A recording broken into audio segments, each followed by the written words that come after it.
Hey everybody, welcome back to another episode of ATP Ask the Pastor. I am still Pastor Joshua Sullivan at Holy Cross Lutheran Church in Kerrville, Texas, and you can still send your questions to atpholycross@gmail.com, and I will get to them as soon as I'm able. And as always, you know the social media drill. Like the video, share it on social media, and of course, subscribe to the channel if you haven't done so already. Okay. Today, we've got a textual critical / inside baseball question here. Dear Pastor, are you aware of anything that Franz Pieper might have written in regards to the Textus Receptus versus the Nestle-Aland? The only thing I have found was that based on a citation by St. Cyprian, Pieper committed the unpardonable sin, at least according to most textual scholars today, of embracing the Johannine comma as authentic. That would suggest that he did at least some research on the matter, and that based on such research, he had strong leanings towards the Textus Receptus. Do you know of any such research along those lines? I can understand if C.F.W. Walther might not have had any relevance in this discussion, as he died right about the time the first Alexandrian texts were being published. However, Pieper lived 40 years after the Nestle-Aland edition was published. One possible clue could be Pieper's citation of 1 Timothy 3:16, which would likely surface in Christian dogmatics.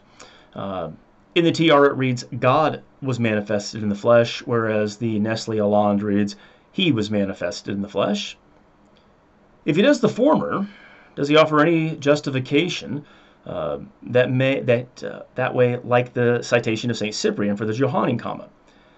If it turns out that Pieper is solidly TR for the Textus Receptus, then the Nestle-Aland advocates need to deal with the question of why is Pieper wrong and the ELCA apostates right? I have developed the idea that if the LCMS were to adopt a Textus Receptus version, it would have a much easier time regaining its confessional moorings. Also, those who try to establish a confessional church without a Textus Receptus version will find it very difficult to do so over the long term. Okay, so there's a lot here. For those of you that aren't familiar, or just simply need a refresher, the Textus Receptus is the Greek text from which the King James, New King James, and the modern English version are translated.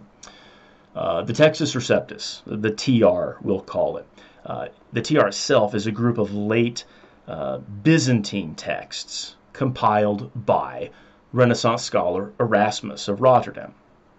And although it wasn't called the Textus Receptus until 1633.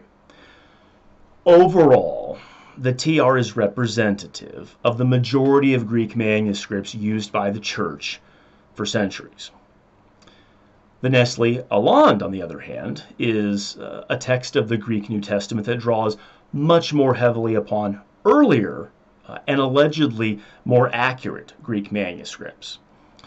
Now, whereas the TR is representative of the majority of texts used throughout widespread regions of the Christian Church, the Nestle-Aland favors earlier texts from a limited geographical area.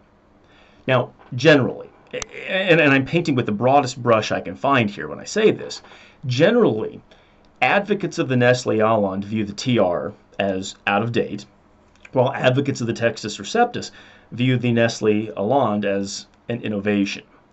Some will even go as far to say that theological conservatives use the Textus Receptus while theological liberals use the Nestle-Aland. It's along these lines that our viewer then asks about Francis Pieper. Francis Pieper was a professor and president of Concordia Seminary in St. Louis, and the fourth president of the Lutheran Church Missouri Synod. And he's asking whether Pieper then was an advocate for the Textus Receptus, and if so, why are so many Lutherans, not just ELCA, but frankly, Missouri Synod pastors and professors, why are they then proponents of the Nestle-Aland text? So first of all, we should say there's no doubt that Francis Pieper was an advocate of the Textus Receptus. Like the viewer mentions, Pieper defended the Johannine comma, 1 John 5:7. The one time that he cites 1 Timothy 3:16 in his work Christian Dogmatics, he writes, Christ is called Theos, or God, in the subject of 1 Timothy 3:16 and Acts 2:28. And he adds in a footnote, the reading of Theos is still upheld by textual critics, or it was as of 1924 when he published those words. Pieper's preference for the Textus Receptus is clearest whenever he is discussing a work from his time called the Expositor's Greek Testament. He mentions it on 2 occasions in Volume 1 of Christian Dogmatics. And he writes on both occasions how Lutherans can't approve of it because of its modern theology. But he praises its editors for using the Textus Receptus as the basis for its exposition. He even writes, this will in a measure check the irresponsible talk that we must at once move out of the dilapidated house of the old text if we do not want to lose the foundation of our faith. So while Pieper uses and defends the Textus Receptus, he's acutely aware of the growing field of textual criticism in his own day, during his own lifetime. And rather than entirely eliminating textual criticism from the seminary's theological curriculum, he even argued that textual criticism is part of a complete equipping of the theologian in our day. Now, despite his preference for the TR, his continual refrain whenever he's discussing text-critical matters is that not a single doctrine of the Christian faith is rendered doubtful by any of the variant readings that have been discovered. He even writes this: the fact is that the changes in the text which occurred in the course of 18 centuries are so insignificant that in the seminary we can use the various modern critical editions and the Textus Receptus side by side without any difficulty. Even if we did not have the results of modern textual criticism and had to rely solely on the Textus Receptus, on which practically all Luther's translation and the authorized version are based, the Christian church would not be the poorer in knowledge of divine truth. What the church lacks in our day is not a reliable text of the Bible, but faith in the sufficiently reliable text. Now, while more manuscripts have been discovered since Pieper's day, his observations remain true. First, not a single article of the Christian faith has been rendered doubtful by any of the multitude of variant readings that have been discovered. Second, like he says, both texts can be used side by side, really without any difficulty. The difficulty comes when someone insists that certain passages, which the church has always and should understand as authentic, aren't authentic. So to be a confessional Lutheran, one must agree that the long ending of Mark is authentic. Because Luther wrote in his small catechism, our Lord Christ says in the last chapter of Mark, he who believes and is baptized will be saved, but he who does not believe will be condemned. And not only does Luther use that in the small catechism, but the Lutheran confessions cite Mark 16:16 on several occasions.